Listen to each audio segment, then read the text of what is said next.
मेरे पास कल एक क्लाइंट का कॉल आया। उसने मुझे बोला मेरी सैलरी का मोस्टली हिस्सा तो टैक्स में ही चला जाता है। वेलकम टू लेसन 14, जिसमें हम आपको इनकम टैक्स बहुत इजी लैंग्वेज में समझाएंगे। मेरे क्लाइंट की सैलरी इनकम थी और उसके घर का लोन भी चल रहा था। मैंने उसे बोला अगर आप न्यू टैक्स रेजिम में हो तो सेक्शन 87A रिबेट के अंदर अगर आपकी सैलरी 12.75 लाख तक है तो टैक्स 0 हो जाएगा।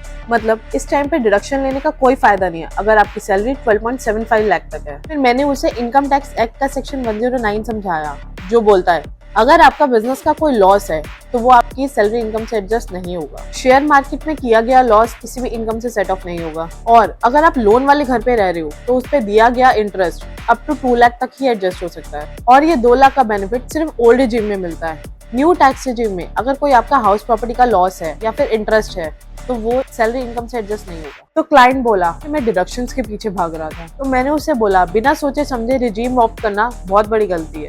इसका मतलब हर डिडक्शन यूजफुल नहीं होता। पहले रिजीम समझो फिर प्लानिंग करो। ऐसी और इन्फॉर्मेशन के लिए बीटेक्स को फॉलो